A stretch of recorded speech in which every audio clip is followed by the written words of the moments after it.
તો અમરેલીથી મહત્વના સમાચાર સામે આવી રહ્યા છે, જ્યાં અમરેલીના લાઠીમાં ચૂંટણીને લઈને વિજય, મહારાષ્ટ્ર અને વાવ પેટા ચૂંટણીમાં ભાજપનો ભવ્ય વિજય થયો છે। ત્યારે ભવ્ય વિજય બદલ ફટાકડા ફોડી અને વિજય ઉત્સવ મનાવવામાં આવ્યો, જ્યાં વાવમાં વિજય બાદ લાઠીમાં ફટાકડા ફોડી ખુશી વ્યક્ત કરવામાં આવી।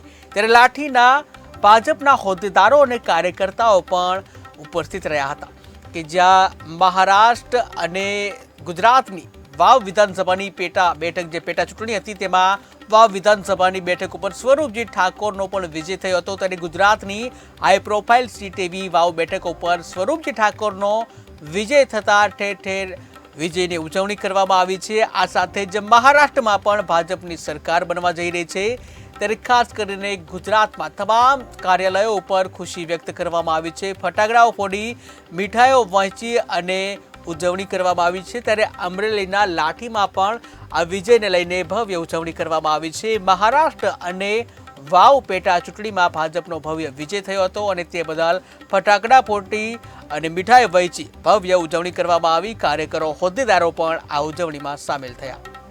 વાવ ખાતે પેટા ચૂંટણી હતી, એમાં ભારતીય જનતા પાર્ટીનો જળવંત વિજય થયો છે, તેમજ મહારાષ્ટ્રની અંદર અવિજય જેને ચીરી ન શકાય એવી 200 ઉપરની સીટો આવી છે, તેમજ ઉત્તર પ્રદેશની પેટા ચૂંટણીમાં પણ ભારતીય જનતા પાર્ટીનો ભગવો લહેરાણો છે, જનાદેશ મળ્યો છે, લોકોએ ભારતીય જનતા પાર્ટી સાથે રહ્યા છે, વિકાસ સાથે રહ્યા છે અને નરેન્દ્રભાઈની જે વિચારશૈલી છે, ભૂપેન્દ્રભાઈની જે વિચારશૈલી છે એની સાથે રહ્યા છે।